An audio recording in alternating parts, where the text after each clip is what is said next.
बीतते दिनों के साथ गर्मी का पारा लगातार बढ़ रहा है।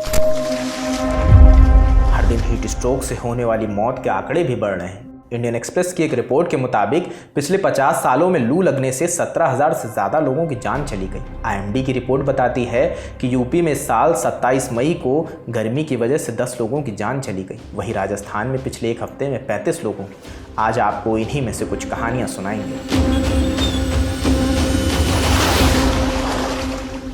27 मई 2024 उत्तर प्रदेश की राजधानी लखनऊ। तापमान करीब 44 डिग्री था।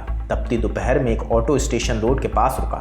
कुछ ही सेकंड में ड्राइवर अपनी सीट से लुढ़क कर रोड पर गिर गया। उसे गिरते देख आसपास के लोग इकट्ठा हो गए। जब तक लोग कुछ समझ पाते तब तक ऑटो ड्राइवर की मौत हो चुकी थी। मौत का कारण था झुलसा देने वाली गर्मी। लखनऊ की गर्मी में होने वाली ये पहली मौत नहीं थी। हीट स्ट्रोक से 2 और लोगों की जान जा चुकी है। इस गर्मी के ताप ने सरहद पर तैनात बीएसएफ के जवान अजय कुमार की भी जान ले ली। 56 डिग्री में तप रहे जैसलमेर में 25 मई को रात वो पेट्रोलिंग के दौरान वो परेशान थे। उनकी तबीयत खराब होने लगी। इलाज के लिए उन्हें रामगढ़ के अस्पताल में भर्ती कराया गया, लेकिन डॉक्टर उन्हें बचा नहीं पाए। उनकी मौत हो गई। पोस्टमार्टम में डॉक्टर ने बताया कि हीट वेव की वजह से वो बीमार पड़े थे। कुछ ऐसी ही तस्वीर अखिलेश यादव की चुनावी जनसभा से भी आई। 27 मई के दिन सब इंस्पेक्टर शिवधनी यादव अखिलेश की सिक्योरिटी में तैनात थे। उन्हें ब्लड प्रेशर की शिकायत थी। तेज धूप और लू की वजह से उनकी तबीयत बिगड़ने लगी। इलाज के लिए उन्हें जिला अस्पताल ले जाया गया। शिवधनी की तबीयत लगातार बिगड़ रही थी। उन्हें वाराणसी के ट्रामा सेंटर रेफर कर दिया गया। वहां ले जाते समय रास्ते में उनकी मौत हो गई। बढ़ते तापमान पर आईएमडी डायरेक्टर मृत्युंजय मोहपात्रा बताते हैं कि 30 मई तक देश में ऐसे ही हीट वेव चलती रहेंगी। राजस्थान, हरियाणा, पंजाब, चंडीगढ़, दिल्ली और हिमाचल के कुछ इलाकों में भीषण गर्मी रहेगी। हालांकि इसके बाद राहत मिलने की संभावना है। अब आपको बताते हैं आखिर हीट स्ट्रोक यानी लू लगने से शरीर में क्या होता है। अगर लू लग गई तो इससे कैसे बच सकते हैं। हमने ऐसे ही कुछ सवालों के जवाब जाने कोकिलाबेन धीरूभाई अंबानी हॉस्पिटल के डॉक्टर शरद सेठ से। उन्होंने क्या बताया, आप खुद सुनिए। दुनिया में, विश्व में हीट बढ़ती जा रही है और हर समर में ज़्यादा हीट या ज़्यादा टाइम तक हीट होने से बॉडी का टेम्परेचर उसको एडजस्ट नहीं कर पाता है। हमारे बॉडी में पसीना होने से हम हीट को टैकल कर सकते हैं, लेकिन जब ज़्यादा समय तक और ज़्यादा मात्रा में हीट बनती है तो वो हम हीट को टैकल नहीं करते और फिर उसकी वजह से हमारे बॉडी को नुकसान हो सकता है। और ये तरह तरह के नुकसान होते हैं। पूरा एग्जॉशन हो जाता है, एक जात का क्रैम्प्स होते हैं बॉडी में, और कभी कभी आदमी फेंट भी हो जाता है। बॉडी डिहाइड्रेट हो जाता है, पसीना बंद हो जाता है और हीट को निकाल नहीं सकता है। तो इसकी वजह से क्रैम्प्स आते हैं, कमजोरी हो जाती है, आदमी फेंट होता है, उसको चक्कर आने लगते हैं और कंफ्यूज हो जाता है। उसका मेंटल स्टेटस भी उसका डिफेक्टिव हो जाता है। और ज़्यादा करके अगर ये हीट चली तो फिर वो वाइटल ऑर्गन्स जो है बॉडी के, उसके ऊपर भी इफेक्ट करता है।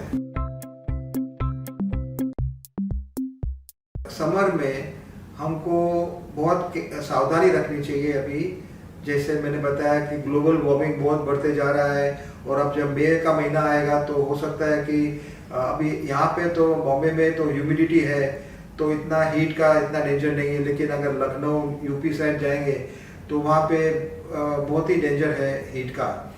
और ये हीट से बचने के लिए हमको मेन इंपॉर्टेंट चीज़ है कि ज़्यादा पानी पीना चाहिए, लिक्विड ज़्यादा लेना चाहिए, कोल्ड ड्रिंक्स लेना है, फ्रूट जूस लेना है, ककम्बर, वाटरमेलन, पोमग्रेनेट, ये सब चीज़ें जो जूसी है, फ्रूट है, ये ज़्यादा लेना है।